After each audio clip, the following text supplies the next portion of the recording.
Imamat 22.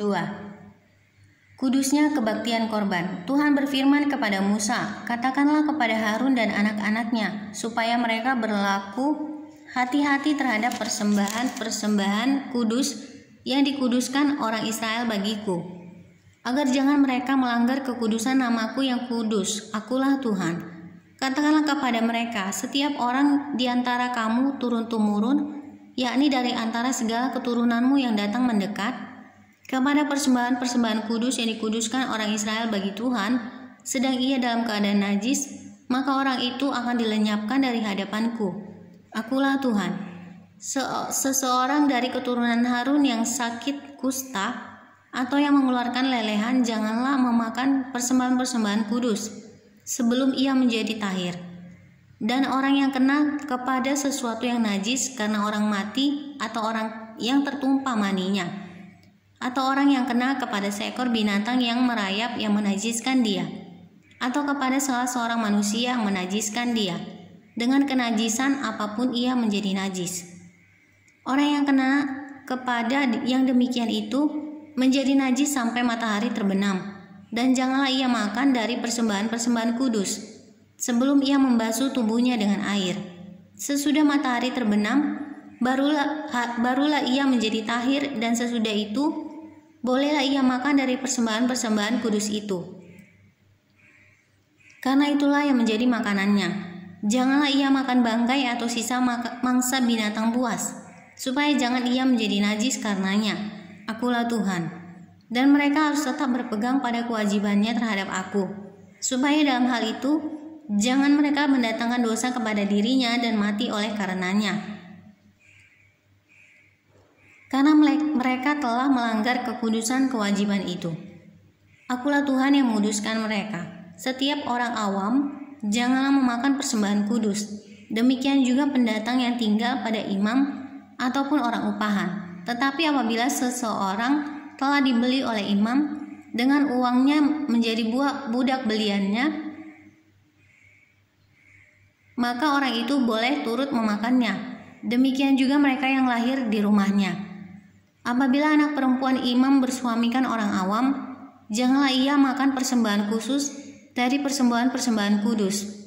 Tetapi apabila perempuan itu menjadi janda atau diceraikan, dan ia tidak mempunyai anak, dan telah kembali ke rumah ayahnya, seperti waktu ia masih kudus, maka ia boleh makan dari makanan ayahnya.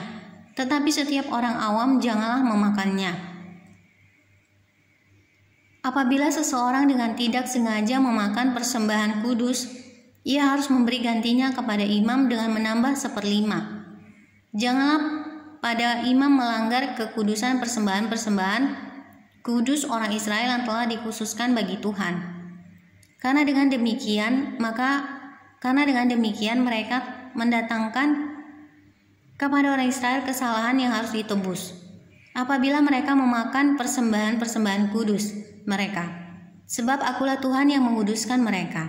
Tuhan berfirman kepada Musa, "Berbicaralah kepada Harun serta anak-anaknya dan kepada semua orang Israel, dan katakan kepada mereka, siapapun dari umat Israel dan dari orang asing di antara orang Israel yang mempersembahkan persembahannya, baik berupa sesuatu persembahan nazar maupun berupa sesuatu persembahan sukarela yang hendak dipersembahkan mereka kepada Tuhan kepada korban bakaran, maka supaya Tuhan berkenan akan kamu, haruslah persembahan itu tidak bercela dari lembu jantan, domba atau kambing. Segala yang bercacat badannya janganlah kamu persembahkan, karena dengan itu Tuhan tidak berkenan akan kamu.